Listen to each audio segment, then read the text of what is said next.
The homeless shelter on Maple Street had seen better days. Its peeling paint and flickering fluorescent lights cast harsh shadows across the cramped waiting room, where families sat huddled together on plastic chairs, clutching whatever belongings they'd managed to salvage from their former lives. The air smelled of industrial cleaner, barely masking the scent of desperation. Marcus Ashford stood frozen in the doorway, his tailored Armani suit a stark contrast to his surroundings. At 33, he'd built an empire that spanned 3 continents, commanded boardrooms with a single glance, and never, not once, felt as small as he did in this moment. Because there, sitting on a threadbare cot in the corner, was Elena Martinez, his housekeeper. The woman who'd kept his massive estate running flawlessly for the past 2 years, who'd somehow made that cavernous mansion feel like something resembling a home. Her dark hair, usually pulled back in a neat bun, hung loose and disheveled around her shoulders. At 27, she should have been in the prime of her life, yet exhaustion had carved deep lines around her eyes. But it was the little girl clutching Elena's hand that shattered something in Marcus's chest. 3-year-old Sophia had her mother's warm brown eyes, but they were currently blazing with an emotion Marcus had never expected to see directed at him. Pure, unadulterated fury. The tiny thing couldn't have weighed more than 30 pounds, her pink jacket, the one he'd seen her wear every morning when Elena brought her to work, was smudged with dirt. Marcus took a step forward, and that's when it happened. "You ordered USTO be thrown away." Sophia's voice rang out across the shelter, clear and damning despite her lisp. Every conversation stopped. Every eye turned toward them. The little girl's words echoed off the institutional walls like an indictment. Elena's face drained of color. Sophia, no. But Marcus barely heard her. The words hit him like physical blows. Ordered them thrown away? His mind raced, replaying the past week. He'd been in Singapore, finalizing a merger. He'd called the estate exactly once, speaking to Mrs. Patterson, his head of household staff, confirming everything was running smoothly. There'd been no mention of Elena, no mention of any problems whatsoever. What is she talking about? Marcus's voice came out rougher than he'd intended. He cleared his throat, tried again. Elena, what happened? I got your sister's message 2 hours ago saying you were here, and I came as fast as I could. But I don't understand. Don't lie to him, Mommy. Sophia's small voice was fierce with protective anger. She stepped in front of her mother, all 3 feet of righteous indignation. The mean lady showed us the paper. She said Mr. Marcus said we had to go because we were. Her face scrunched up as she tried to remember the words. Inappropriate. The world tilted on its axis. Marcus's knees went weak, and he gripped the doorframe for support. Mrs. Patterson. He'd hired her 6 months ago, at Vanessa's insistence. His fiancée had complained that the household staff needed professional management, that Elena, despite her competence, was too young, too informal. He'd disagreed but had ultimately given in, wanting to avoid another argument.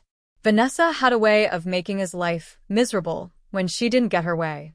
Vanessa, his 29-year-old fiancée, with her society connections and old money pedigree.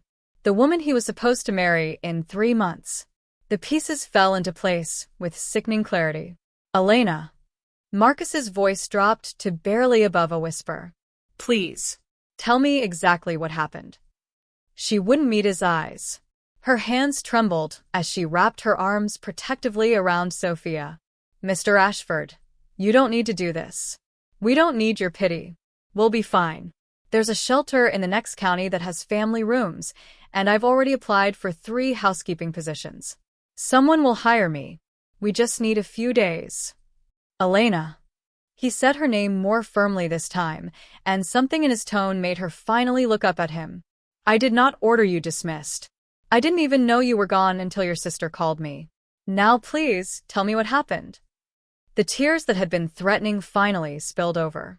Elena's composure crumbled, and for the first time since he'd known her, Marcus saw the vulnerability beneath her professional exterior.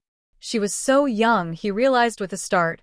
27, raising a child alone, and she'd always been so strong, so capable that he'd never stopped to consider how heavy that burden must be. "It was Thursday morning," she began, her voice shaking. "Mrs. Patterson called me into the study. She had this letter. On your personal letterhead. It said that due to inappropriate conduct unbecoming of household staff, my employment was terminated immediately. That I had until end of business that day to vacate the staff quarters." Marcus felt rage building in his chest, hot and violent. "What inappropriate conduct? You've been nothing but professional," she said. Elena's voice broke. "She said Miss Vanessa had reported that I was making advances toward you, that I was trying to seduce you to secure my position, that you were uncomfortable but too kind to fire me yourself. So Miss Vanessa had insisted Mrs. Patterson handle it." The shelter had gone completely silent. Everyone was watching this drama unfold, but Marcus couldn't bring himself to care about the audience. All he could see was the humiliation in Elena's eyes, the way she couldn't quite look at him as she recounted Vanessa's lies. "I swear to you, Mr. Ashford, I would never. You've been nothing but respectful, and I've tried so hard to maintain professional boundaries. I don't know why Miss Vanessa would say such things, but Mrs. Patterson showed me the letter with your signature, and I thought." "My signature was forged." Marcus's words cut through her rambling defense like a knife. "I never signed any such letter. I never would have. Elena, you're one of the best employees I've ever had. More than that, you've been kind to me when you had no reason to be. You made that house feel less empty." Sophia tugged on her mother's sleeve. "See, Mommy? I told you Mr. Marcus wouldn't throw us away. You said he was nice. The mean lady was lying." Out of the mouths of babes. Marcus crouched down to Sophia's level, his expensive suit forgotten as his knee hit the questionable shelter floor. "Sophia, you're absolutely right. The mean lady was lying. I would never, ever throw you and your mommy away. Never. And I'm going to make this right." The little girl studied him with those two wise eyes, then nodded solemnly. "Okay, I believe you, but you should fire the mean lady. She made mommy cry lots." "I will," Marcus promised, and he meant it with every fiber of his being. "Right after I fire someone else." He stood, pulling out his phone. His hands shook with barely controlled fury as he pulled up Vanessa's contact. But before he could dial, Elena's hand touched his arm. "Please," she whispered, "don't cause trouble with Miss Vanessa because of us. She's your fiancée. You love her." "She did this to you," Marcus interrupted, his voice hard. "She forged my signature. She fabricated lies about your conduct, and she threw a single mother and her 3-year-old child onto the street. That's who I was about to marry. Someone capable of such calculated cruelty." The realization was settling over him like ice water. He'd been so blind. So stupid. Elena's eyes widened. Marcus looked at her, really looked at her, perhaps for the first time, saw the strength it must have taken to maintain her dignity while being thrown out of her home and job. Saw the love in the way she held her daughter. Saw the kindness that made her worry about causing trouble for him even now, after what had been done to her. He confirmed quietly. "Come on. Both of you. Let's get you home." "We don't have a home," Sophia said matter-of-factly. Marcus's heart cracked. "Yes, you do. You have a home with me if you'll come back. Please." The drive back to the Ashford estate was silent except for Sophia's quiet breathing as she dozed in her mother's arms. Marcus had offered his driver, but Elena had seemed overwhelmed enough without being separated from him, so they'd all climbed into his car together, him in his suit that cost more than most people's monthly rent, Elena in her worn jeans and t-shirt, and Sophia curled between them like a small, vulnerable bridge. Marcus couldn't stop his hands from shaking on the steering wheel. Rage coursed through his veins, mixing with something that felt uncomfortably like shame. How had he not seen what Vanessa was capable of? How had he been so blind? He replayed every interaction over the past 6 months, looking for signs he'd missed. There had been small things: Vanessa's dismissive attitude toward the staff, her insistence on restructuring the household, her subtle digs about Elena being too young and pretty, to be living on the estate. He dismissed it as baseless jealousy, had actually found it slightly flattering that Vanessa might be possessive of him. What an arrogant fool he'd been. You should call her, Elena said quietly, breaking the silence. Miss Vanessa should hear this from you, not from us just showing up. Marcus's jaw clenched. She deserves no such courtesy. Maybe not, Elena agreed, her voice soft but firm. But you do. You deserve the chance to handle this with dignity, not to have a confrontation in front of your entire household staff. And Sophia deserves not to witness whatever conversation you need to have with your fiancé. Former fiancé, Marcus thought, but he didn't correct her. Elena was right as usual. She had a way of seeing the practical, compassionate path forward even when she was the one who'd been wronged. He pulled over at a rest stop, the lights harsh and artificial in the growing darkness. Will you wait here? Just for a few minutes. Elena nodded, and Marcus stepped out of the car. His hands trembled as he dialed Vanessa's number. She answered on the second ring, her voice bright and cheerful. Marcus. Darling, you're back early. I wasn't expecting you until tomorrow. Did the Singapore deal go through? Mother wants to know if we're still on for brunch on Sunday because... Where are you right now? His voice came out flat, emotionless. A pause. I'm at the estate, getting ready for dinner. Why? Is something wrong? Stay there. I'm 10 minutes out. We need to talk. You're being very mysterious, Vanessa laughed, but there was a nervous edge to it. Should I be worried? Marcus looked back at the car, where through the window he could see Elena gently stroking Sophia's hair as the child slept. Yes, he said simply. You should be. He hung up before she could respond. When he got back in the car, Elena was watching him with concern. Are you sure about this? I mean, truly sure? Because if you're acting out of anger, or guilt, or some sense of obligation to fix this. I'm acting out of clarity, Marcus interrupted gently. For the first time in a long time, I'm seeing things clearly. The estate came into view, its sprawling grounds lit up like a palace. Marcus had always been proud of his home, the result of years of hard work, of building something from nothing. His parents had been middle class, had scrimped and saved to put him through business school. Every brick of this mansion represented a dream achieved. But now, looking at it through Elena's eyes, he wondered if somewhere along the way, he'd lost sight of what really mattered. The staff was waiting in the foyer when they entered, Mrs. Patterson front and center, her face carefully neutral. She'd been expecting him, then. Probably Vanessa had called ahead to warn her. Mr. Ashford, Mrs. Patterson began. We weren't expecting. You're fired, Marcus said simply. I want you out of my house within the hour. The color drained from her face. Sir, I don't understand. You forged my signature on a termination letter. You fabricated accusations against a member of my staff. You threw a single mother and her child onto the street with no notice and nowhere to go. Did I miss anything? Mrs. Patterson's mouth opened and closed like a fish.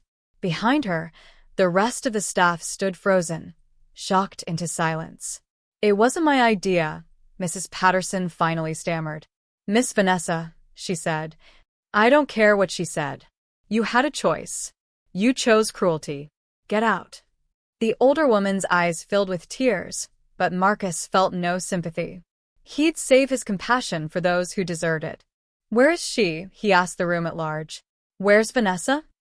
The west drawing room, sir. Thomas, his longtime butler, answered. The elderly man's eyes kept sliding to Elena with poorly concealed sympathy. Should I announce you? No need. Marcus turned to Elena. Would you take Sophia to your old quarters? I had them kept exactly as you left them. I'll have dinner sent up for you both. Elena hesitated, her eyes searching his face. Marcus.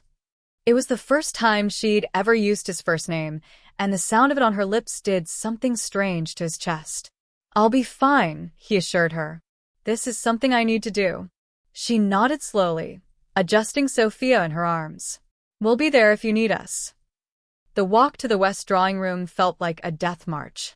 Marcus could hear Vanessa's voice before he even opened the door. She was on the phone, her tone bright and animated. Absolutely divine, mother. The florist assured me the orchids will be flown in fresh from Thailand. Nothing but the best for the Ashford-Whitmore wedding. After all, we're combining two of the most prominent families. She looked up as the door opened, her practiced smile freezing when she saw Marcus's face. Mother, I'll call you back. She ended the call, setting her phone down with deliberate care. Marcus, darling, what's wrong? You look absolutely thunderous. He'd thought he'd need time to compose himself, to choose his words carefully. But standing there, looking at her perfectly coiffed hair and her designer dress and her expression of practiced concern, the words came easily. I just picked up Elena Martinez and her 3-year-old daughter from a homeless shelter. If he'd expected shock, guilt, or even the decency of a denial, he was disappointed. Vanessa's expression merely shifted to one of mild annoyance. Oh, for heaven's sake. She went crying to you? How predictable. She stood, smoothing down her dress. Marcus, I was going to tell you about this myself, but I wanted to wait until you were back and settled. That woman was completely inappropriate. Stop. His voice cracked like a whip. Don't you dare. I know you forged my signature. I know you fabricated accusations. I know you threw them out with nothing. Vanessa's mask slipped, just for a moment, and underneath it Marcus glimpsed something cold and calculating. Then the mask was back, but now with a different expression, wounded indignation. I did what needed to be done, she said, lifting her chin. That woman was getting too comfortable. The way she looked at you, the way she lingered when bringing you your coffee, the way she'd smile, it was obvious what she was doing. I was protecting our relationship, protecting you from someone who saw you as nothing but a meal ticket. Marcus stared at her, genuinely baffled. Elena has never been anything but professional. She's never. Oh, Marcus. Vanessa's laugh was sharp, brittle. You're so naive sometimes. Of course, she was professional to your face. That's how women like that operate. They're subtle about it, manipulative. She probably planned the whole thing, getting pregnant, showing up here as a single mother, playing on your sympathy. And it worked, didn't it? You're here, defending her, when you should be thanking me for seeing through her little scheme. The words were so divorced from reality that Marcus couldn't even formulate a response at first. He'd known Vanessa could be cold, could be calculating when it came to social climbing and maintaining her family's position. But this level of delusion, this casual cruelty masked as protection, he'd never seen it before. Or maybe he had, and he'd just chosen not to look. You threw a child onto the street, he said quietly. A 3-year-old child. You left them with nowhere to go, no resources, nothing. Because of jealousy over a threat that existed only in your mind. It wasn't about jealousy, Vanessa snapped, her composure finally cracking. It was about maintaining appropriate boundaries. About making sure the staff knows their place. My mother always said that if you let them get too familiar, they'll take advantage. I was simply your mother. Marcus felt something click into place. This is what your mother taught you? That people are disposable? That anyone beneath your social class is inherently untrustworthy? Don't you dare bring my mother into this. She was teaching me how to run a proper household, how to be cruel while maintaining plausible deniability. Marcus finished. How to wrap prejudice and callousness in the language of propriety. Vanessa's eyes flashed. At least my mother taught me something. At least I come from a family with standards, with breeding. Not like your little housekeeper, who probably doesn't even know who her daughter's father is. The words hung in the air like poison. Marcus very carefully set down the glass he'd been holding. If he held it any longer, he'd throw it. Get out, he said, his voice deadly quiet. What? Get out of my house. Now. We're done. Vanessa laughed, but it was a panic sound. You can't be serious. You're ending our engagement over a housekeeper? Marcus, think about what you're doing. Think about the merger with my father's company. Think about the social connections. Think about... I'm thinking very clearly for the first time in months, Marcus interrupted. I'm thinking about the kind of person who could do what you did and feel no remorse. I'm thinking about the kind of life I'd have married into, One where people are valued by their bank accounts and their pedigrees instead of their character. I'm thinking that I'd rather be alone for the rest of my life than spend one more day with someone capable of such casual cruelty. You'll regret this, Vanessa hissed, all pretense of civility gone. My father will pull out of every deal. You'll be persona non grata in every circle that matters. I'll make sure everyone knows you dumped me for your housekeeper. Do your worst, Marcus said tiredly. I built my fortune once. I can do it again if I have to. What I can't do is look at myself in the mirror if I let this slide. He walked to the door, paused. You have until tomorrow morning to remove your things from the estate. After that, anything you leave behind will be donated. Thomas will supervise to ensure nothing that doesn't belong to you leaves with you. Marcus. But he was already gone, walking away from her protests, from her threats, from the life he'd almost condemned himself to. Marcus found himself standing outside Elena's quarters, his hand raised to knock, suddenly uncertain. The adrenaline from the confrontation with Vanessa was wearing off, leaving him shaky and exhausted.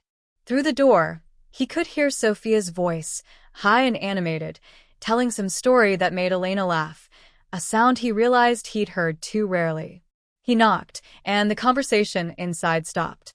Come in, Elena called, her voice cautious. The room was exactly as it had been when she'd left it, a small but comfortable suite that had been designed for live-in staff. Elena had made it into a home with cheerful curtains, Sophia's artwork taped to the walls, and small touches of warmth that the mansion's grander rooms lacked. Seeing it now, knowing it had been violently taken from them, made Marcus's chest tighten with fresh anger. Sophia was sitting on the floor in her pajamas, surrounded by the few toys that had apparently been salvaged from their hasty exit. She looked up when he entered, her small face serious. Did you fire the mean lady? She asked directly. Sophia. Elena's face flushed. We don't, you can't just. Yes, Marcus answered, ignoring Elena's embarrassment. I fired her. And the other mean lady too. Sophia nodded, satisfied. Good. They were not nice people. She returned to her toys, the matter apparently settled in her 3-year-old mind. If only adult problems were so simple. Elena stood, twisting her hands together nervously. I should put her to bed. It's late, and she's had such a difficult week. Elena. Marcus stepped closer, and she went still. We need to talk. Please. She glanced at Sophia, who was now making her stuffed animals have an elaborate conversation, then nodded. Let me just get her settled. 5 minutes. It took 10, but Marcus didn't mind.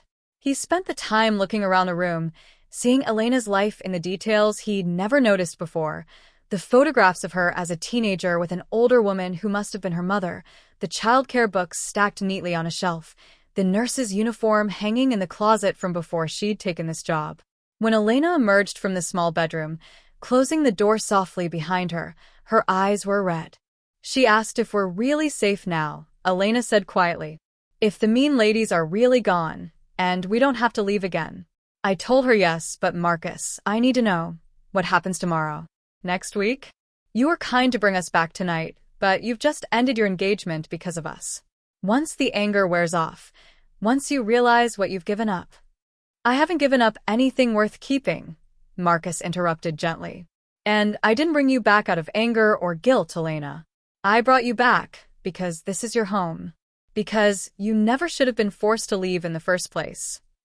She shook her head, tears spilling over. But your fiancé was never the right person for me. If she were, she wouldn't have been capable of what she did to you and Sophia. He ran a hand through his hair, suddenly feeling the exhaustion of the day. Can I sit? Elena nodded, and they both sank onto the small sofa. Up close, Marcus could see the toll the past week had taken on her. The dark circles under her eyes, the tension in her shoulders, the way her hands trembled slightly in her lap. Tell me what it was like, he said quietly.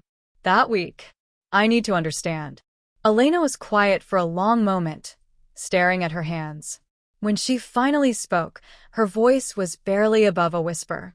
The worst part wasn't the homeless shelter, though that was terrible. Sophia cried herself to sleep every night, asking why we had to leave, if she'd done something wrong. I had to keep lying to her, telling her everything would be okay, when I had no idea if that was true. She drew in a shaky breath. The worst part was believing that you'd ordered it. That I'd somehow misread everything, that what I thought was kindness on your part was actually, I don't know, tolerance? Obligation? I kept replaying every interaction we'd had, trying to figure out what I'd done wrong, what signal I'd missed that made you think that I was trying to. You did nothing wrong, Marcus said firmly. Elena, look at me. She raised her eyes, and he saw the hurt there, the confusion. In the 2 years you've worked for me, you've been nothing but professional, competent, and kind. You made that enormous house feel less lonely. You remembered how I take my coffee, which books I reread when I'm stressed, that I can't stand silence during breakfast. You made sure there were always fresh flowers in my study, because you noticed they helped me think. And yes, you brought your daughter to work when you couldn't find childcare, and instead of being an imposition, it was... He paused, searching for the right words. It was nice. Hearing her laugh in the gardens, seeing her drawings on the kitchen fridge. It made the place feel alive. Elena's breath hitched. I tried so hard to keep her out of the way. You succeeded admirably. But on the occasions when I did see her, when she'd wave at me from the garden, or when you'd apologize for her leaving toys in the hall, those were good moments, Elena. The kind that reminded me there's more to life than board meetings and profit margins. Then why? Elena's voice broke. Why would Miss Vanessa say those things about me? I barely even spoke to her. I tried to be invisible when she was around, because I could tell she didn't like that I was here. Marcus sighed, the weight of his own blindness settling on his shoulders. Because Vanessa saw threats everywhere. She came from a world where people are constantly competing, constantly jockeying for position. She assumed everyone operated with the same calculating mindset she did. And you? He smiled sadly. You're young, you're beautiful, you're kind, and you made me smile. In Vanessa's worldview, that could only mean you were competition. Elena flushed at the word beautiful, but she didn't look away. I wasn't. I'm not. Marcus, you're my employer. You've been generous and fair, and I'm grateful for this job, but I know, he said gently. I know that. I should have known it all along. I should have questioned Mrs. Patterson when she said you'd resigned. Wait. Elena sat up straighter. She said I resigned? Marcus frowned. Yes. When I called from Singapore to check on things, she mentioned you'd given notice. I was actually disappointed. I meant to call you directly to try to convince you to stay, but I got caught up in meetings and then... He trailed off, seeing the fury building in Elena's eyes. She never even gave me the option. Elena said, her voice tight. She told me I was fired, that you'd signed the letter yourself. She said if I didn't leave immediately, she'd call security. She watched while I packed whatever I could carry, and when Sophia started crying, she told me I was traumatizing my own child with my shameful behavior. The cruelty of it stole Marcus's breath. I'm so sorry. God, Elena, I'm so sorry. I should have been more involved, should have paid more attention to what was happening in my own household. You were building an empire, Elena said quietly. You trusted your staff to handle things. That's not unreasonable. It is when it leads to this. Marcus gestured at the room, at the evidence of the life she'd been forced to pack up and abandon. You and Sophia suffered because I was too busy, too trusting, too eager to avoid conflict with Vanessa. That's on me. They sat in silence for a moment, the weight of the week's events settling between them. What happens now? Elena finally asked. With the household, with us? I'd like you to stay, Marcus said immediately. Not just as my housekeeper, but as my head of household. I'm going to need to restructure the entire staff, and I'd like your input on who to keep, who to hire. You know this place better than anyone, and you've earned my trust in a way most people never do. Elena's eyes widened. Marcus, I'm 27. I have a 3-year-old daughter. I don't have the experience or the credentials to. You have something better than credentials. You have judgment, compassion, and integrity. Those aren't things you can learn from a management course. He leaned forward, his expression earnest. I mean it, Elena. I want you to take the position. The salary will be commensurate with the responsibility, and of course, you and Sophia will have these quarters with full security and privacy. I'll also set up a trust for Sophia's education, college, graduate school, whatever she needs. That's too much, Elena protested, even as hope flickered in her eyes. I can't accept. It's not enough, Marcus countered. It's nowhere near enough to make up for what you've been through. But it's a start. Please, Elena. Say yes. She studied his face, searching for something. Whatever she found there must have satisfied her, because she finally nodded. Okay. Yes. But I have conditions. Marcus blinked, surprised. Conditions? I want complete authority over household hiring and firing decisions. No more bringing in people at a fiancé's request without vetting them properly. I want monthly budget reports and the ability to suggest cost-saving measures. And I want it in writing that Sophia is welcome in this house, that I won't be penalized for being a mother. A smile tugged at Marcus's lips, the first genuine smile since this nightmare had begun. Done. Anything else? Elena's expression softened. Promise me you'll take better care of yourself. You work too hard, you eat too many meals at your desk, and I've seen the prescription sleeping pills in your bathroom. This house needs you healthy, not burn out. The fact that she'd noticed, that she cared, did something strange to Marcus's chest. I promise. Though I'm going to hold you to that last part about Sophia. I like having her around. She likes you too, Elena said softly. Even after everything, even thinking you'd thrown us out, when I explained that it was a mistake, that you didn't know, she said, see, Mommy? I told you Mr. Marcus was nice. The mean lady was wrong. She's a smart kid. She is. Elena's expression turned distant. Her father, he left when I told him I was pregnant. Said he wasn't ready to be tied down. I've been doing this alone ever since, and it's been hard, but she's the best thing that ever happened to me.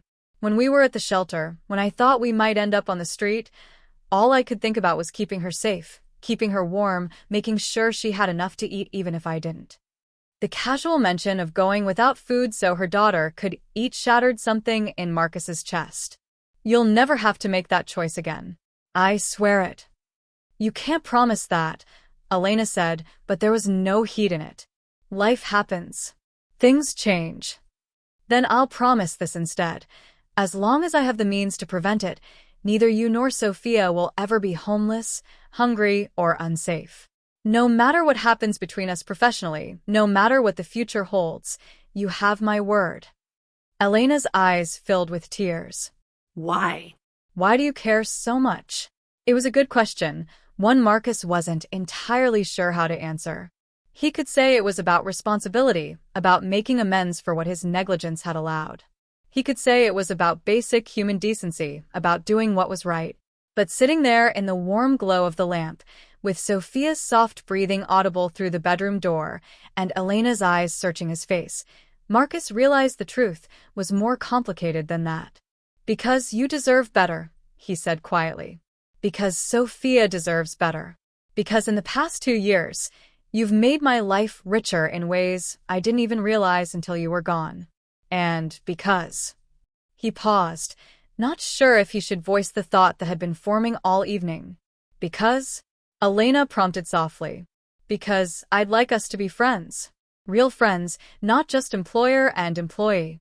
Would that be okay?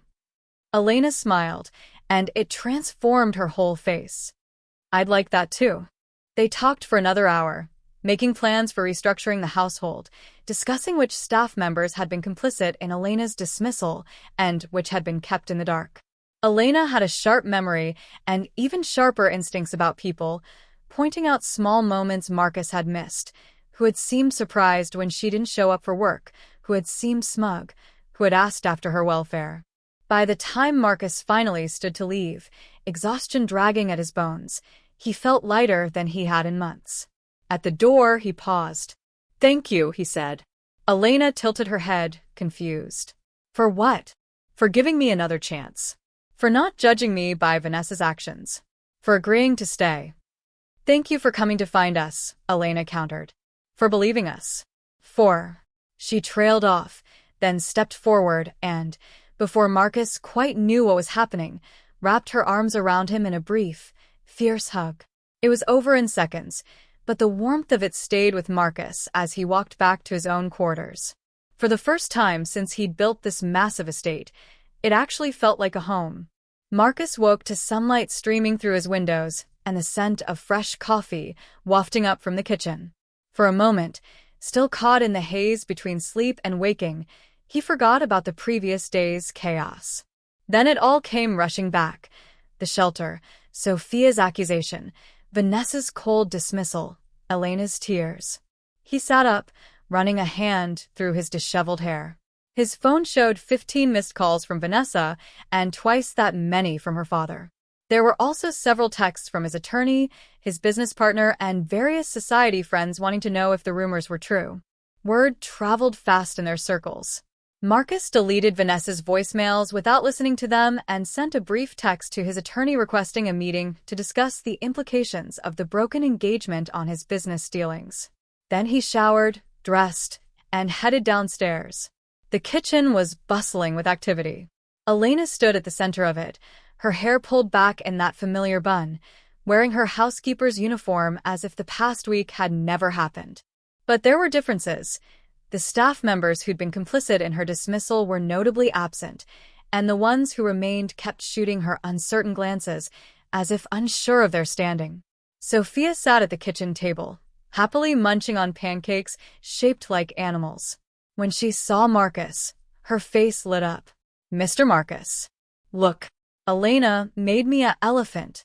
She held up a pancake that did, indeed, vaguely resemble an elephant.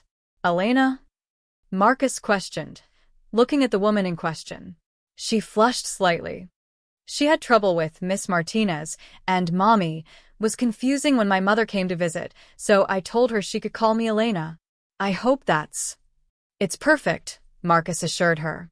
And those pancakes look delicious. Any chance there are more? Always, Elena said, and there was something in her smile that was different from before, more relaxed, more genuine. Have a seat. I'll bring you a plate. As Marcus sat down across from Sophia, he noticed the way the other staff members watched them. Thomas, in particular, had an expression of barely concealed approval on his weathered face. Mr. Ashford, the butler said, approaching the table with Marcus's usual morning newspaper. If I may, sir, I'm glad to see Miss Martinez and little Sophia back where they belong. The house hasn't been the same without them. Thank you, Thomas. I appreciate your saying so. Marcus paused, then added, I also appreciate that you were one of the staff members who asked after Elena when she disappeared. Your loyalty hasn't gone unnoticed. The older man's eyes grew, suspiciously bright. It was the right thing to do, sir. She's a good woman, and the child is a delight. I'm a delight, Sophia announced, beaming. That's what Elena says too. The kitchen rippled with gentle laughter, and Marcus felt some of the tension ease. This was what his house should feel like, warm, welcoming, alive. Elena set a plate in front of him, eggs cooked exactly how he liked them, toast with the specific marmalade he preferred, fresh fruit arranged artfully on the side.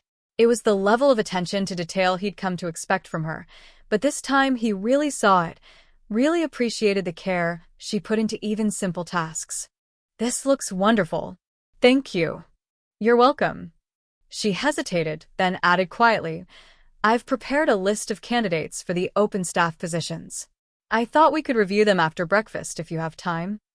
I'll make time. They ate in comfortable silence, punctuated by Sophia's running commentary on her pancake animals and her plans to explore the gardens now that they were home again.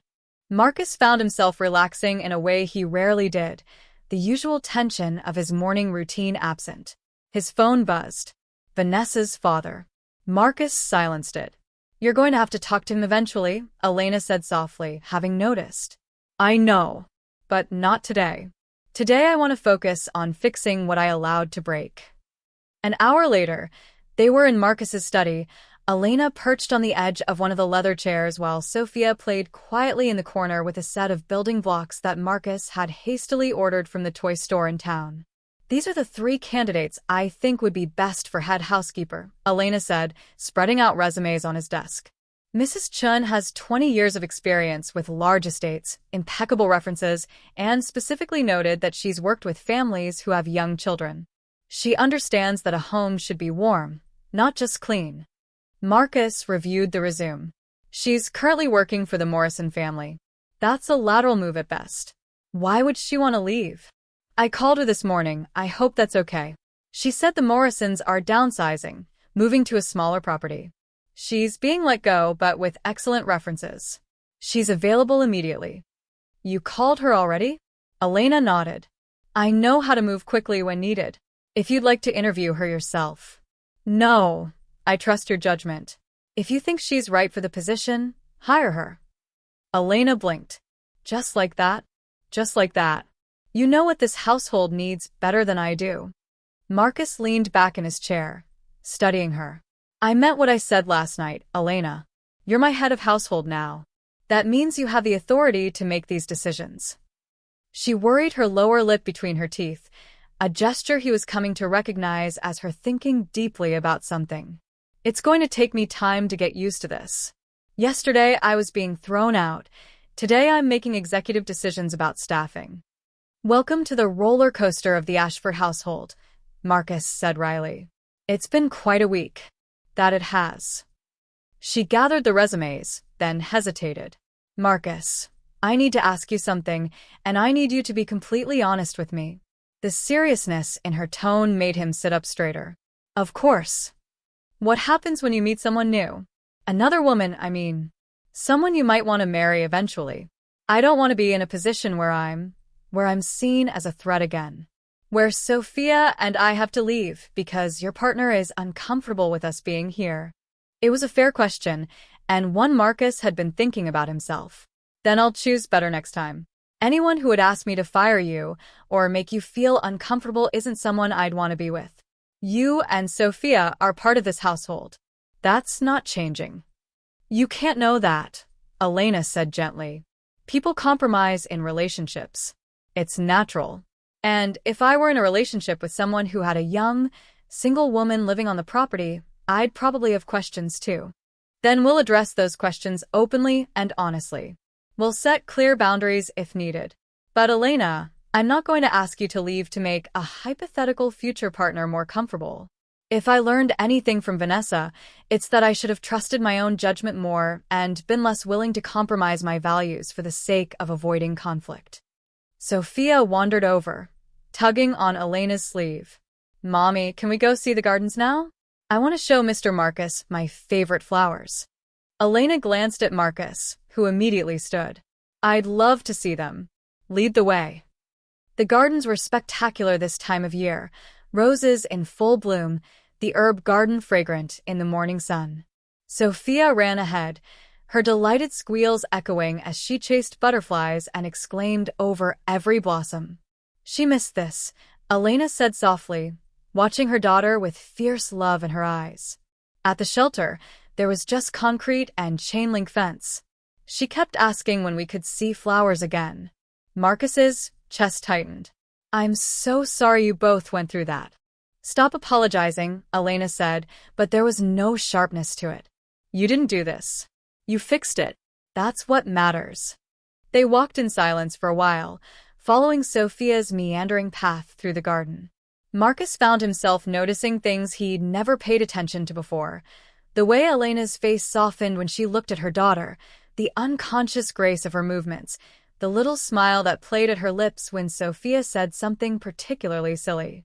"Can I ask you something?" he said suddenly. "Of course. What made you take this job? 2 years ago, I mean. You were a nurse before this, weren't you? That must have paid better." Elena nodded, her expression growing distant. "I was working night shifts at the hospital. Sophia was 1, and I was barely seeing her. My mother was helping with childcare, but she was getting older, and it was hard on her. Then I saw your listing, live-in housekeeper, family-friendly environment, excellent salary. It seemed too good to be true. But you applied anyway. I was desperate, she admitted. Sophia needed stability, needed her mother around more. The nursing job was killing me, physically and emotionally. I'd come home exhausted, sleep for a few hours, wake up to feed Sophia, then go back to work.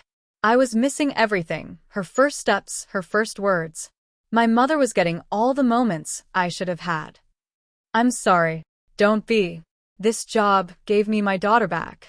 Yes, the hours were long sometimes, but I was here. When she woke up, I could be there. When she needed me, I was just down the hall. You gave me that, Marcus. You gave me the ability to be a mother and still support my child. Do you have any idea how precious that is? Marcus found he couldn't speak past the lump in his throat. So, when Mrs. Patterson handed me that letter, Elena continued, her voice thick with emotion, when I thought you decided I was a liability, that I'd somehow betrayed your trust, it wasn't just about losing a job. It was about losing the life I'd built for Sophia. The security, the stability, the ability to give her a home that was safe and beautiful and full of possibility. You have that again, Marcus said fiercely. You have it, and this time, it's not going anywhere. I promise you, Elena. Whatever it takes, however I need to structure things. You and Sophia are safe here. She stopped walking, turning to face him. Her eyes were bright with unshed tears. Why do you care so much? I keep asking myself that. You barely know me, barely know Sophia. We're just your employees. Why does this matter so much to you? Marcus looked at where Sophia was crouched by a flower bed, gently touching the petals of a rose. Do you know what this house was before you came? It was a showcase. Something I could point to and say, look what I built. It was impressive and expensive and absolutely soulless. He turned back to Elena. Then you arrived, and suddenly there were flowers in the study and music in the morning, and a little girl's laughter echoing through the halls. You made it feel like a home, Elena. You made me remember why I worked so hard in the first place, not just to accumulate wealth or status, but to build something meaningful, something that mattered. We did that just by existing here? Elena's voice was skeptical. You did that by caring. By treating this place like it mattered, not just as a job site, but as a home. By raising your daughter with kindness and joy despite how hard things must have been. By. He paused, searching for the right words. By being genuine in a world where almost everyone I interact with wants something from me. Elena was quiet for a long moment. When she spoke, her voice was barely above a whisper. I don't want anything from you except fairness and the chance to do my job well. I know. That's exactly my point. Sophia came running back, her hands cupped around something. Look, a ladybug. Elena says they're good luck. She held out her hands to Marcus, and he bent down to look at the tiny red insect crawling across her palm. It's beautiful, he said solemnly. You're very lucky it chose to land on you. She did. Sophia's eyes were wide with wonder. Maybe it means we get to stay here forever and ever? Marcus met Elena's gaze over Sophia's head. Maybe it does. The rest of the day passed in a blur of activity. Mrs. Chen arrived for her interview and was hired on the spot, charmed as much by Sophia as by Elena's efficient rundown of the household's needs. Marcus's attorney called with the news that while Vanessa's father was threatening legal action over the broken engagement, there was actually very little he could do. No contracts had been signed, no financial agreements formalized beyond the wedding planning expenses, which Marcus agreed to cover. He's bluffing, the attorney said, trying to save face. Give it a week, and this will blow over. Marcus hoped he was right, but he wasn't particularly worried either way. His business was built on solid ground, and he'd learned a long time ago that anyone who only stuck around for the good times wasn't worth having around at all. That evening, as the sun set over the gardens, Marcus found himself in the kitchen again. It was becoming a habit, he realized, seeking out the warmth and life that seemed to concentrate there whenever Elena and Sophia were present. Sophia was already in her pajamas, coloring at the kitchen table while Elena prepared dinner. The scene was so domestic, so peaceful, that Marcus felt something in his chest loosen, a tension he hadn't even realized he'd been carrying. Can I help? He offered. Elena looked up, surprised. You want to help cook? Why not? I live here too. She laughed, the sound bright and genuine. Fair point. Can you chop vegetables? I can learn. And so Marcus Ashford, billionaire entrepreneur, found himself taking instruction from his housekeeper on the proper way to dice an onion while a 3-year-old offered commentary on his technique. You're going too slow, Mr. Marcus, Sophia informed him. Elena does it fast like whoosh, whoosh, whoosh. Elena has had more practice than I have, Marcus said, concentrating hard on not cutting his fingers. Much more practice, Elena agreed, amusement dancing in her eyes. But you're doing fine. Just, maybe a bit smaller on those pieces? It should have been awkward. The employer and employee dynamic shifted into something more equal, more friendly. But somehow it wasn't.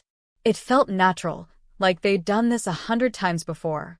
When dinner was ready, a simple pasta dish that somehow tasted better than anything served at the expensive restaurants Marcus usually frequented, he found himself lingering at the kitchen table, listening to Sophia's chatter about her day and Elena's gentle corrections and expansions on the child's observations. We should do this more often, he said without thinking. Elena paused, her fork halfway to her mouth. Do what? This. Dinner together. It's nice. He could see her weighing the implications, the way this might blur professional lines. But then Sophia piped up. Can we, Mommy? Can we eat with Mr. Marcus lots? He's funny when he chops vegetables. And Elena laughed, any protests dying before they could form. I suppose we could. If Mr. Marcus doesn't mind having his cooking skills insulted by a 3-year-old. I'll take my critiques where I can get them, Marcus said solemnly, which made Sophia giggle. Later, after Sophia had been put to bed and Elena was cleaning up the kitchen, Marcus lingered in the doorway, not quite ready to return to his study and the mountain of work waiting there. Thank you, he said. For what? The dinner? It was just pasta, Marcus. For giving me a glimpse of what a real home feels like. For letting me be part of this, even for one evening. He trailed off, not sure how to articulate the gratitude he felt. Elena set down the dish she'd been washing and turned to face him, her expression soft. You're welcome here, you know. This is your house. You don't need permission to be part of it. Maybe not permission, but I think I needed the invitation. They stood there in the warm glow of the kitchen lights, something unspoken hanging between them. Not romance, not yet, but the beginning of understanding. The start of something that might, given time, become friendship, trust, and perhaps eventually more. But for now, this was enough. More than enough. It was everything. 3 weeks passed. Marcus fell into a new rhythm. Mornings started with coffee in the kitchen while Sophia chattered about her dreams.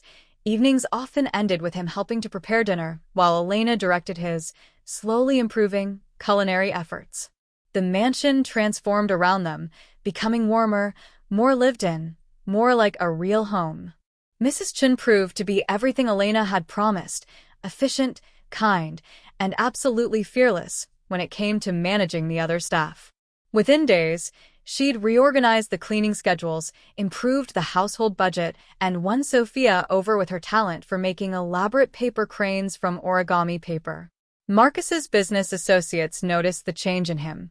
He was lighter in meetings, more present, less prone to the dark moods that had plagued him during his engagement to Vanessa.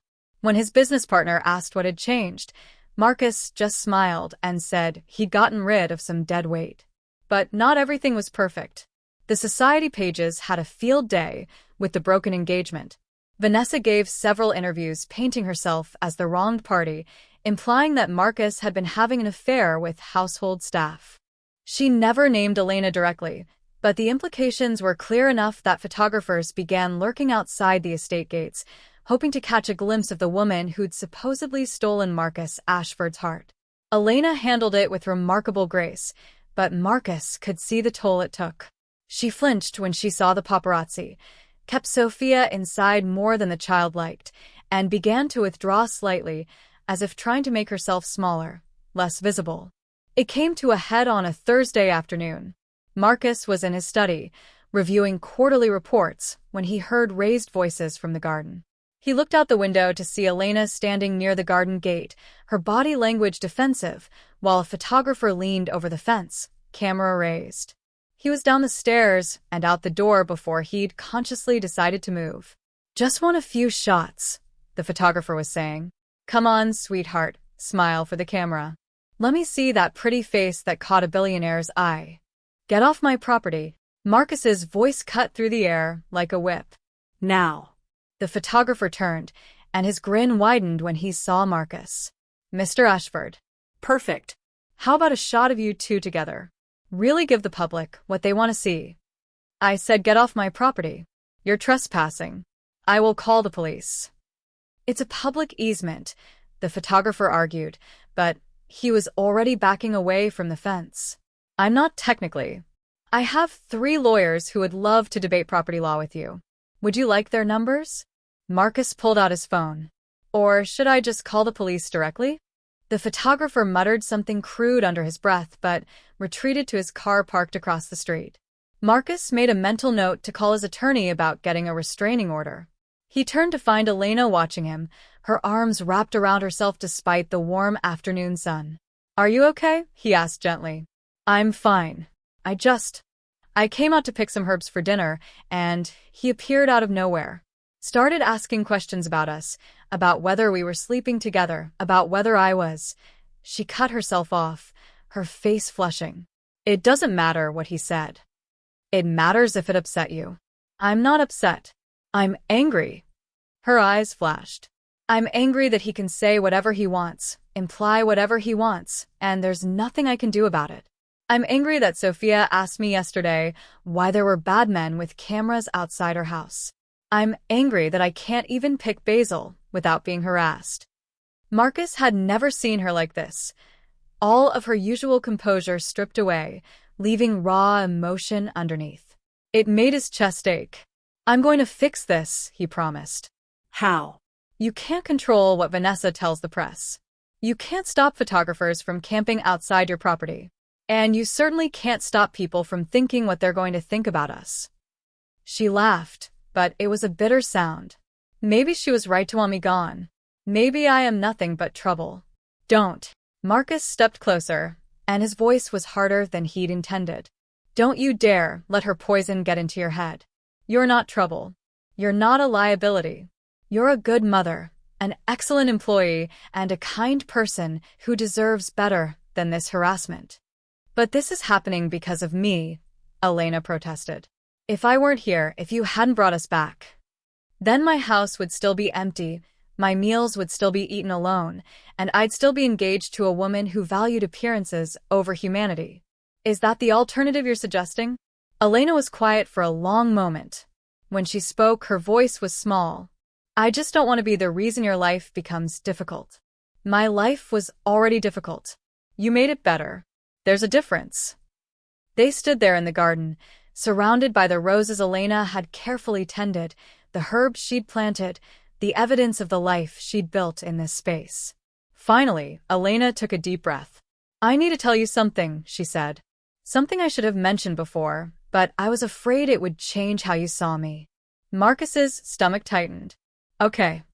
Sophia's father, his name was David Martinez. We were together for 3 years. He was charming, attentive, everything I thought I wanted. When I got pregnant, I was scared but also excited. I thought he'd be excited too. She paused, her hands twisting together. Instead, he told me to get rid of it. Said he wasn't ready to be a father, that a baby would ruin his career plans. When I refused, he left. Just left. Cleared out our apartment while I was at work, took everything that mattered to him, left me a note saying it was over. Elena, I'm telling you this because Vanessa's interviews, she keeps implying that I'm some kind of gold digger, that I'm trying to trap you the way I supposedly trapped Sophia's father. And I need you to know that's not what happened. David left because he was selfish and cruel. I didn't trap him. I didn't trick him. I wanted to keep my baby. Her voice broke on the last words, and before Marcus could think about the implications, he'd pulled her into his arms. I know that, he murmured against her hair. I've never thought otherwise. She clung to him for a moment, her shoulders shaking with silent sobs. Marcus held her, one hand stroking her back in what he hoped was a comforting gesture, and tried to ignore the way his heart was racing. This was his employee, he reminded himself. A woman under his protection, his care. Whatever he was feeling, and he was determinedly not examining those feelings too closely, this wasn't the time. But Elena fit against him like she belonged there, and when she finally pulled back, her eyes red but clear, something had shifted between them. Something neither of them was quite ready to name. "Thank you," she whispered. "Always." That evening, Marcus made a call to his public relations team. By morning, a carefully worded statement had been released. Marcus Ashford had ended his engagement to Vanessa Whitmore due to irreconcilable differences. He valued his privacy and that of his household staff and would appreciate the media's respect during this transition. Any further harassment of his employees would be met with legal action. It didn't stop all the photographers, but it slowed them down. More importantly, it signaled to Vanessa that he wasn't going to let her control the narrative unchallenged. His phone rang that afternoon. Vanessa's father. "Marcus. We need to talk." "Mr. Whitmore. How can I help you?" "You can start by retracting that statement and apologizing to my daughter publicly. She's been humiliated." "Your daughter humiliated herself with her actions," Marcus interrupted calmly. "I've been more than generous in not detailing exactly why our engagement ended. I suggest we both move on." "This is about that housekeeper, isn't it?" "My God, Marcus, you threw away a connection to one of the most prominent families in the state for hired help." "I ended an engagement to a woman who forged my signature and threw a single mother and her child onto the street," Marcus corrected, his voice ice. "The fact that you see Elena as nothing more than hired help tells me everything I need to know about your family's values. You'll regret this. I have connections, influence." So do I. "And unlike your daughter, I've earned mine through my own work rather than inheriting them." Marcus paused, then added, "I'm done with this conversation, Mr. Whitmore. Have your attorneys contact mine if you have actual legal concerns. Otherwise, please don't call again." He hung up before the older man could respond. Elena was standing in the doorway of his study, Sophia on her hip. I heard raised voices. "Is everything okay?" "It will be." Marcus smiled at Sophia, who waved at him cheerfully. "How are my favorite ladies this afternoon?" "We made cookies," Sophia announced. "Wanna try one?" "Elena says they're experimental, which means maybe good or maybe bad." "They're fine," Elena protested, but she was smiling. "I just tried a new recipe." "Sophia, go put these on Mr. Marcus's desk for him." The little girl carefully carried a plate of cookies across the room, her tongue stuck out in concentration. Marcus took one and bit into it, chocolate chip with a hint of sea salt. "Perfect. These are amazing," he said honestly. "Really?" Elena looked pleased. Sophia picked out the ingredients. "She has very particular opinions about chocolate chips." "Only the big ones," Sophia informed him seriously. "The little ones are baby chips, and they're not as good." "I'll remember that." After Sophia had scampered off to play, Elena lingered. "That call, it was about us, wasn't it?" "About me." It was Vanessa's father trying to save face. "Don't worry about it." "I do worry about it. Marcus, your business connections, your social standing. What if pushing back against them costs you?" "Then it costs me." He stood, moving around the desk to stand in front of her. "Elena, I've built one fortune. If I have to build another one because I refuse to compromise my values, so be it. But I'm not going to apologize for doing the right thing.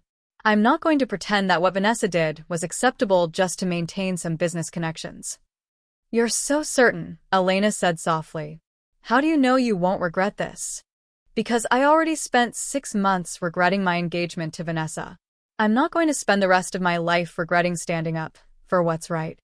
Elena searched his face, and Marcus found himself wanting to know what she saw there. Did she see the man he tried to be, or the man he actually was? Did she understand how much her presence in his life had changed things, had changed him? "You're a good man," she finally said. "Better than I thought billionaires could be." He laughed. "That's a low bar." "Maybe. But you clear it anyway." It became their routine, These quiet moments in his study after Sophia went to bed, talking about their days, planning household improvements, discussing everything from books to philosophy to the best way to make pancakes. Marcus found himself looking forward to them more than any business meeting, more than any social obligation. He was falling for her, he realized. Slowly, inevitably, against all his better judgment. Falling for her quiet strength, her fierce love for her daughter, her ability to find joy in small moments. Falling for the way she challenged him, made him think, made him want to be better. But Elena was his employee, under his protection, vulnerable in ways that made any romantic overture from him inherently complicated. So Marcus kept his feelings carefully locked away and told himself that friendship was enough, even when it was becoming increasingly clear that it wasn't. The first snow of winter arrived early that year, dusting the estate's gardens in white and sending Sophia into paroxysms of delight. She'd never seen snow before. Elena had grown up in Southern California, and they'd never had the money for winter vacations to colder climates. Marcus watched from his study window as Elena and Sophia built their first snowman together, their laughter drifting up through the cold air. Mrs. Chun had bundled Sophia in layers of warm clothing, and the little girl looked like a tiny, cheerful marshmallow waddling through the drifts. "You should join them," Thomas said from the doorway. The butler had taken to checking on Marcus more frequently since Vanessa's departure, as if he no longer trusted his employer to take proper care of himself. "I have work to do." "You always have work to do." "When was the last time you actually enjoyed yourself, sir?" It was a fair question. Marcus set down his pen. "I don't know. Months, maybe." "Then I suggest you remedy that. Miss Martinez and little Sophia are building a snow fort, and I believe they could use someone tall to help with the upper portions." 5 minutes later, Marcus found himself in the garden, snow already seeping into his expensive leather shoes, being directed by a 3-year-old tyrant in a pink coat. "No, no, Mr. Marcus. The snow goes there." Sophia pointed imperiously at a section of their fort that had collapsed. "Elena, tell him." "Sophia, Mr. Marcus is helping. We should be grateful, not bossy." "But he's doing it wrong." Marcus couldn't help but laugh. "I apologize for my inferior fort-building skills. Perhaps you could show me the proper technique?" Sophia took his large hand in her tiny mitten one and led him to the collapse section, explaining in great detail how the snow needed to be packed just right, not too tight but not too loose, and how he needed to make sure the walls were thick enough to stop snow arrows. "Snow arrows?" Marcus questioned. "For the snow battle." Sophia looked at him like he was being deliberately dense. "You can't have a fort without a snow battle. That's the rules." "I wasn't aware there were rules." "There are lots of rules," Sophia assured him. "Elena knows them all." Marcus glanced at Elena, who was trying very hard not to laugh. "Is this true? Do you know all the snow battle rules?" "Every single one," she said solemnly. "Rule number 1. Sophia is always on the winning team." "That seems unfair." "Rule number 2. Mr. Marcus doesn't get to say what's fair or not." Marcus laughed, the sound bright and genuine in the cold air. "All right then. I accept my defeat before the battle even begins." They worked on the fort for another hour, Marcus following Sophia's detailed instructions while Elena provided the actual structural engineering. By the time they were done, the fort was lopsided but sturdy, with small windows for launching Sophia's snow arrows and a flag made from one of Marcus's handkerchiefs. He'd never seen it again. The snow battle that followed was loud, chaotic, and absolutely perfect. Sophia took her role as general very seriously, ordering both adults around while giggling hysterically whenever a snowball landed anywhere near her. Marcus and Elena fell into an easy teamwork, coordinating their attacks and defense with the kind of synchronicity that should have taken years to develop, but somehow felt natural. At one point, Marcus slipped on a patch of ice and went down hard. Elena rushed over, concerned, but he was already laughing, snow in his hair, and a grin on his face that felt like it might crack his cheeks. "I'm fine," he assured her, accepting her hand up. "Just haven't moved like that in, well, ever actually." "City boys," Elena teased, and there was something in her eyes that made Marcus's heart skip. Sophia declared victory shortly after, her cheeks pink with cold and excitement. They trudged back inside, where Mrs. Chun had hot chocolate waiting and a roaring fire in the main living room. Best day ever, Sophia announced, curling up on the sofa with her mug. Can we do this every day? Only when it snows, Elena said, settling beside her daughter. And only if you promise to take a warm bath and get into dry clothes right away. I promise. Mr. Marcus, did you have fun? Marcus, still brushing snow out of his hair, smiled. I did. Thank you for teaching me the proper way to build a snow fort. You're welcome. You're still not very good at it, but you're learning. Later, after Sophia had been bathed and put to bed early, exhausted from the day's excitement, Elena found Marcus in the library. He'd changed into dry clothes and was nursing a glass of whiskey while staring into the fireplace. She wore herself out, Elena said, settling into the chair across from him. She'll sleep through the night for once. Good. She seemed to enjoy herself. She did. We both did. Elena was quiet for a moment, then added, Thank you for joining us. You didn't have to. I wanted to. Marcus turned to look at her, really look at her. Her hair was still damp from her own shower, her face scrubbed clean of the little makeup she usually wore. She looked young and vulnerable and absolutely beautiful. Elena, I need to tell you something. Something in his tone made her straighten. Okay.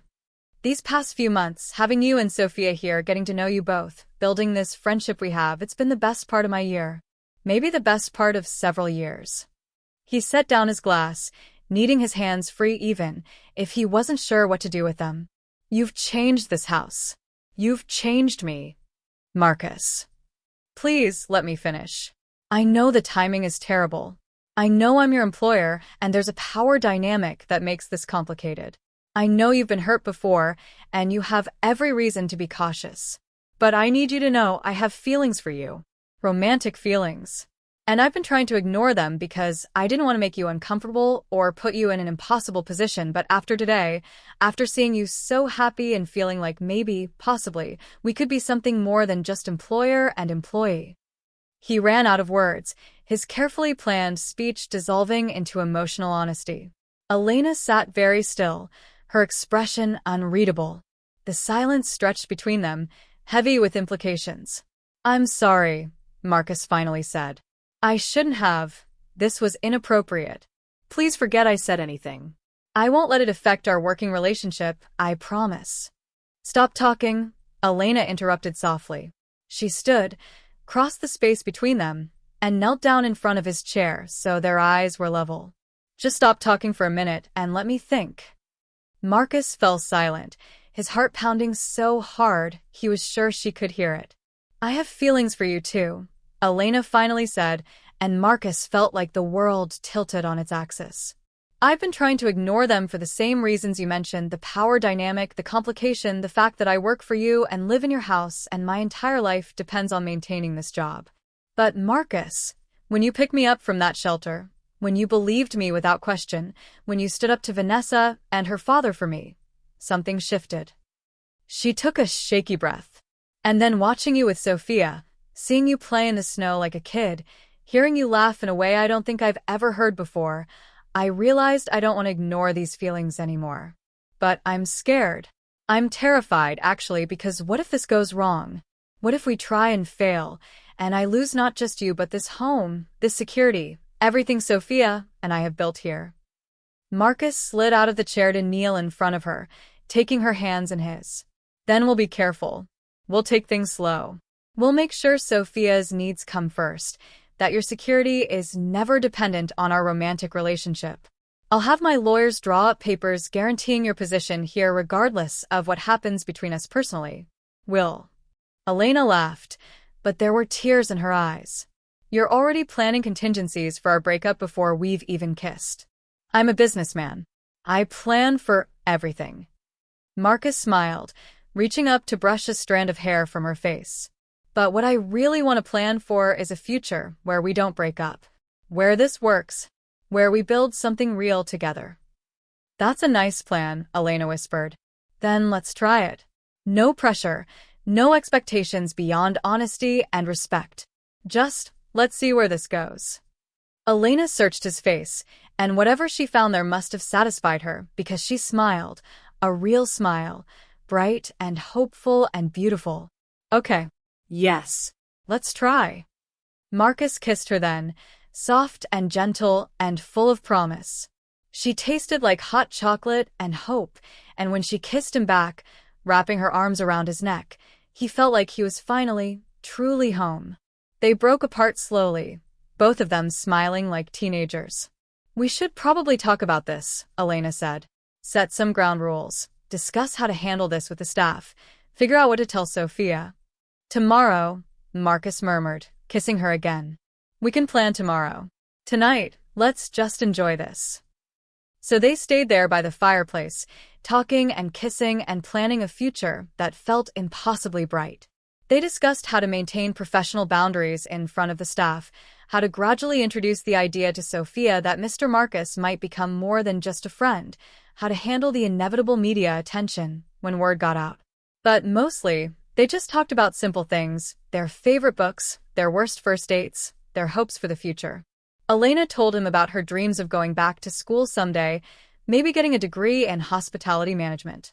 Marcus told her about his childhood, about the parents who'd worked 3 jobs between them to give him opportunities, about the guilt he still felt sometimes for having so much when they'd had so little. They'd be proud of you, Elena said softly. Not because of the money or the success, but because you're a good man. You stood up for what was right even when it cost you. I learned from the best, Marcus said. My father always said that character is what you do when no one's watching. I didn't always live up to that standard, but I'm trying to do better. You're doing more than better. Somewhere around midnight, they finally separated, Marcus walking Elena to her quarters. At her door, he kissed her one more time, soft and sweet. Good night, he whispered. Good night, Marcus. He was halfway down the hall when her door opened again. Marcus. He turned. Yes. Thank you. For seeing us. For seeing me. Not just as your housekeeper or as Sophia's mother, but as me. Marcus's chest felt too full to speak for a moment. Thank you for letting me. The next morning, Sophia appeared in the kitchen with a knowing look that was far too wise for a 3-year-old. You're smiling lots, she informed Marcus as he helped Elena with breakfast. Both of you. Did something good happen? Elena and Marcus exchanged glances. Yes, Marcus said simply. Something very good happened. Can I know what it is? How about this, Elena suggested. How would you feel if Mr. Marcus started having dinner with us every night? And maybe spending more time with us on the weekends? Sophia considered this seriously. Would he still be bad at cutting vegetables? Undoubtedly, Marcus assured her. Okay then. That's good. We can teach him. She returned to her cereal, the matter settled with the straightforward logic of childhood. Over the following weeks, they fell into a new routine. Marcus made time every day to be with Elena and Sophia, breakfast in the kitchen, dinner as a family, evenings spent reading stories or playing games. The staff noticed, of course, but Mrs. Chen's tight management and Thomas's stern glare kept gossip to a minimum. The media noticed too, eventually.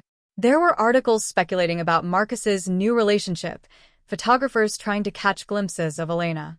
But this time, Marcus was ready. His PR team released a simple statement. Marcus Ashford was dating someone who valued her privacy, and he'd appreciate the media's respect. The photos that did surface showed Marcus and Elena at local restaurants, at the park with Sophia living quiet, normal lives. The public response was surprisingly positive. After months of Vanessa's bitter interviews, people seemed relieved to see Marcus happy. And Elena, with her natural warmth and obvious devotion to her daughter, was impossible to vilify. 3 months later, on a cold February evening, Marcus asked Elena to marry him. He did it simply, without fanfare, just the 3 of them in the garden where they built their first snow fort together, Sophia giggling as she helped Marcus present the ring. Mommy, look. Sophia danced around them. Mr. Marcus has a shiny thing for you. Elena was crying and laughing at the same time. Yes, she said before Marcus could even finish his prepared speech. Yes, absolutely yes. You didn't let me do the speech, Marcus protested, but he was grinning. I don't need a speech. I just need you. Sophia tugged on both their hands. Does this mean Mr. Marcus is going to be my daddy? Marcus crouched down to her level, his eyes serious. Only if you want me to be. I know I'm not your birth father, and I'll never try to replace him. But I love you very much, Sophia, and I love your mother. And if you'll let me, I'd like to be your daddy. Sophia threw her arms around his neck. Yes. I want a daddy. And you're already good at building snow forts, so you'll probably be good at being a daddy too. The wedding was small, just close friends, the household staff, and Elena's mother, who cried through the entire ceremony. Sophia served as flower girl and took her duties very seriously, making sure every single petal was distributed exactly right. When Marcus and Elena exchanged vows, he promised not just to love and cherish her, but to always provide a safe home for her and Sophia, to support her dreams, to build a life based on respect and honesty and the kind of love that grew stronger with time. Elena promised to challenge him when he needed it, support him when he struggled, and remind him that life was about more than business deals and quarterly reports. She promised to build a family with him, to turn his house into a home, to love him with the same fierce devotion she loved their daughter. Because Sophia was theirs now, legally, through adoption papers Marcus had filed immediately after the engagement. Sophia Martinez Ashford, age 3.5, terror of snow forts and judge of vegetable cutting skills. The reception was held in the mansion's ballroom, the same room that had sat empty and unused for years, now filled with laughter and music and life. Sophia danced with everyone, her flower girl dress fluttering as she spun. Elena glowed in her simple white dress, more beautiful than Marcus had ever seen her. Happy? He asked, pulling her close for a dance. Deliriously, she confirmed. Though I keep waiting for something to go wrong. Nothing's going to go wrong. We're done with drama. From here on out, it's just boring domestic happiness. Elena laughed. I'll believe that when I see it. You attract drama, Marcus Ashford. Then it's good I have you to keep me grounded. They danced until Sophia fell asleep in her grandmother's arms, until the guests began to trickle away, until it was just them and the staff cleaning up. Marcus carried his sleeping daughter up to bed, their daughter now, while Elena followed behind, her hand in his. We're a family, Elena whispered as they stood in Sophia's doorway, watching her sleep. An actual, real family. We always were, Marcus corrected gently. From the moment I found you at that shelter, and Sophia looked at me with those fierce eyes and demanded to know why I'd thrown them away. That's when I knew. Knew what? That you too were mine to protect. Mine to love. Mine to come home to. He wrapped his arm around Elena's waist, pulling her close. That this house was never really home until you were in it. Elena leaned her head on his shoulder. You know what Sophia said to me yesterday? She said, Mommy, I'm glad the mean ladies threw us away, because otherwise Mr. Marcus wouldn't have found us. Marcus's chest tightened. She said that. She did. And you know what? She's right. If Vanessa hadn't done what she did, if we hadn't ended up at that shelter, if your sister hadn't called you, we might never have ended up here. Like this. Together. I don't believe that, Marcus said firmly. I think we would have found each other eventually. Maybe it would have taken longer, maybe the path would have been different, but Elena, you were always going to be my home. I just didn't know it yet. They stood there in the quiet hallway, their daughter sleeping peacefully nearby, the mansion settling around them with the comfortable sounds of a well-loved home. Downstairs, they could hear Mrs. Chen directing the last of the cleanup, Thomas making his final rounds, the familiar rhythms of the household they'd built together. I love you, Elena whispered. I love you too. Both of you. Always. And in that moment, with his wife in his arms and his daughter sleeping soundly, Marcus Ashford finally understood what he'd been building toward his entire life. Not a fortune, not an empire, not a mansion filled with expensive things. Just this. Just love. Just family. Just home. It was more than enough. It was everything. Years later, Sophia would tell the story of how her mother and Marcus fell in love, How she'd confronted a billionaire in a homeless shelter and accused him of throwing them away, how he'd fixed everything, how the mean ladies had lost, and the good people had won. She'd tell it at family gatherings, embellishing the details until Marcus and Elena would laugh and correct her exaggerations. But the core of the story would always remain true. Sometimes being thrown away is the first step toward being found. Sometimes losing everything is how you discover what really matters. And sometimes the family you build is stronger than the circumstances that brought you together. You ordered USTO be thrown away, Sophia had said, all those years ago. And Marcus had said, no, I came to bring you home. And he had. And they were. Forever.